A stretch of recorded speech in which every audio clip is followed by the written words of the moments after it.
ଆଜି ତ 10 ତାରିଖ। ଆଜି ତାଙ୍କୁ ସାଲାରୀ ମିଳିବ। କୋଉ ଦିନଠୁ ଭାବିଲାଣି ସେଇ ଶାଢୀଟା ଆଣିବି ବୋଲି। ଏଇ ପାଳି ଯେମିତି ହଉ ମୁଁ ସେ ଶାଢୀଟା ଆଣିବି। ଯା ହଉ ଆଜି ସାଲେରିଟା ମିଳିଗଲା। ଆରେ ତମେ ଆସିଗଲ? ଆରେ ଆଜି ତ ତମକୁ ଦରମା ମିଳିଥିବ। ହଁ, ଦରମା ମିଳିଛି ଆଉ ତା ସହିତ କିଛି ଏକ୍ସଟ୍ରା ପଇସା ବି ମିଳିଛି। ଚାଲ ବସିକି ହିସାବ କରିବା। ଆସ। ହେଇଠି ଶୁଣ, ଏଥରଟା ପଇସା ବଳିଲେ ନା ମୁଁ ଯୋଉ ଶାଢୀଟା ଦେଖିଥିଲି ମୁଁ ନିଶ୍ଚୟ ଆଣିବି। ଆରେ ହଁ ହଁ, ମୁଁ ନା ଜୋତାଟାକୁ ବହୁତ ପସନ୍ଦ କରିଛି। ଇଚ୍ଛା ନା ସେଇଟାକୁ ଆଣିକି ପିନ୍ଧିବା ପାଇଁ। ଆଉ ଯଦି ଏଇପାଳି ପଇସା ପଡିଲା ନା ତାହେଲେ ସେ ଜୋତାଟାକୁ ମୁଁ ନିଶ୍ଚୟ ଆଣିବି। ଦେଖ, ଆଗ ହିସାବ କରିଦବା କାହାକୁ କେତେ ପଇସା ଦବା।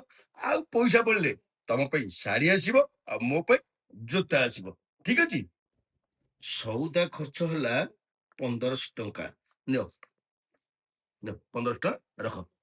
ଗ୍ୟାସ୍ ପଇସା ହେଲା 1000, ଆଉ କ୍ଷୀର ପଇସା ହେଲା 500। ନିଅ, ନିଅ 1500। ବୋଉର ମେଡିସିନ ଖର୍ଚ୍ଚ 1000 ଟଙ୍କା। ନିଅ। ଆଉ ଘର ଭଡା? ଆରେ ହଁ ହଁ, ଘର ଭଡା 2000 ଟଙ୍କା ନେ।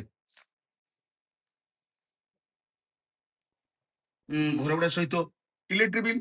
ଇଲେକ୍ଟ୍ରି ବିଲ୍ ତ ବର୍ତ୍ତମାନ ଆସିନି, ତଥାପି ଭାବି ନିଅ 500 ଟଙ୍କା। ନିଅ, ଇଲେକ୍ଟ୍ରି ବିଲ୍ ପାଇଁ 500 ଟଙ୍କା ରଖିଦିଅ।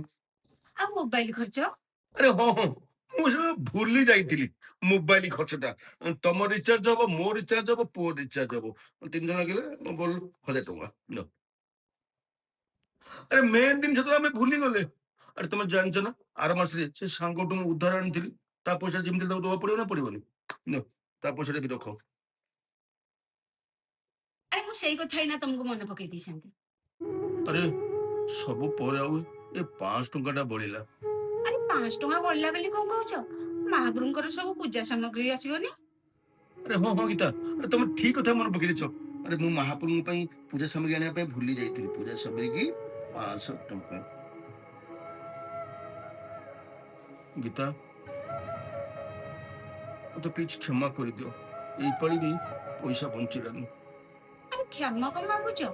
ଯଦି ଏ ମାସରେ ପଇସା ବଞ୍ଚିଲାନି, ଆର ମାସରେ କିଣିବା। ଗୀତା, ମତେ ନା ବହୁତ ଦୁଃଖ ଲାଗୁଛି। ତମେ ଆଜି କେତେ କଣ ଭାବିଥିଲ। ମୁଁ ଆଜି ଦରମା ପାଇକି ଆସିବି, ତମେ ନୂଆ ଶାଢୀ କିଣିବ। ଦେଖ, ପଇସା ଟଙ୍କାଟେ ବଳିଲାନି। ତମ ଖୁସି ନା ଆଜି କୁଆଡେ ଗୋଟେ ହଜିଗଲା। ମତେ ଭାରି ଦୁଃଖ ଲାଗୁଛି। ମୁଁ ସାଧାରଣତଃ ତମ ପାଇଁ ଶାଢୀ ଖଣ୍ଡେ ବି କିଣି ପାରୁନି। ତମେ କଣ ପାଇଁ ମନ ଦୁଃଖ କରୁଛ କହିଲ? ଏ ମାସରେ କିଣି ପାଇଲେନି, ଆର ମାସରେ କିଣିବା। ସେଥିପାଇଁ ତମେ ମନ ଦୁଃଖ କରନି। ଆଚ୍ଛା, ଗୋଟେ କିତା କାମ କଲେ ହବ। ଯାହାଠୁ ମୁଁ ଧାର ଆଣିଥିଲି ତାକୁ ଏଇ ମାସରେ 1500 ଟଙ୍କା ଦବାନି, ତାକୁ ଆର ମାସରେ ଦେଇଦବା। ତମର ଏଇ ମାସରେ ଶାଢୀ କିଣିଦବା। ହବ ନା ହବନି? ନାଇଁ ନାଇଁ, ତାଙ୍କଠୁ ଆମେ ଧାରେ ଆଣିଥିଲେ, ତାଙ୍କର ପୁଣି ଦରକାର ଥିବ ନା। ଆଉ ସିଏ ଆମକୁ ଆମ ଅସୁବିଧା ସମୟରେ ସିଏ ଆମକୁ ସାହାଯ୍ୟ କରିଥିଲେ ନା। ତା ଗୋଟେ କାମ କରିବା, ନହେଲେ ମୁଁ କୋଉ ସାଙ୍ଗସାଥି କି ଉଧାର ମାଗିଲେ ଚଳିବ କି? ନାଇଁ ନାଇଁ, ତମେ କାହାକୁ ଉଧାର ମାଗିବା ଦରକାର ନାହିଁ। ଏ ମାସରେ କିଣିନେ ଆମେ ଆର ମାସରେ କିଣିବା। ଏ ମାସରେ ନ କିଣିଲେ ଚଳିବ ତ? ଆର ମାସରେ କିଣିଲେ ଚଳିବ ତ? କହିଲି ପରା ଚଳିବ ବୋଲି। ତମେ କାହିଁ ଏତେ ଚିନ୍ତା କରୁଛ କହିଲ? ଆରେ ତମେ ଏଇ ଶାଢୀ କିଣିବା ପାଇଁ 3-4 ମାସ ହେଲା କହିଲଣି, କିନ୍ତୁ କଣ ହଉଛି, ପ୍ରତ୍ୟେକ ମାସରେ ପଇସା ସର୍ଟେଜ ହଉଛି। ତମେ ପୁଣି କହୁଛ ଠିକ ଅଛି, ଏ ମାସରେ ନ ହଉ ଆର ମାସରେ କିଣିବା। ଏମିତି ଗଡି ଗଡି ଆସିକି 4 ମାସ ହେଇଗଲାଣି।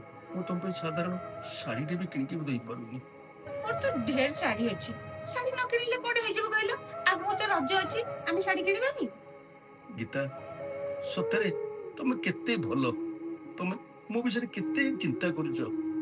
ଏତେ ସାରା ପଇସା କମଉଛ କଣ ପାଇଁ? ଏଇ ଘର ପାଇଁ ନା। ଆଉ କିଏ ଚିନ୍ତା କରିବ? ମୁଁ କରିବି ନା।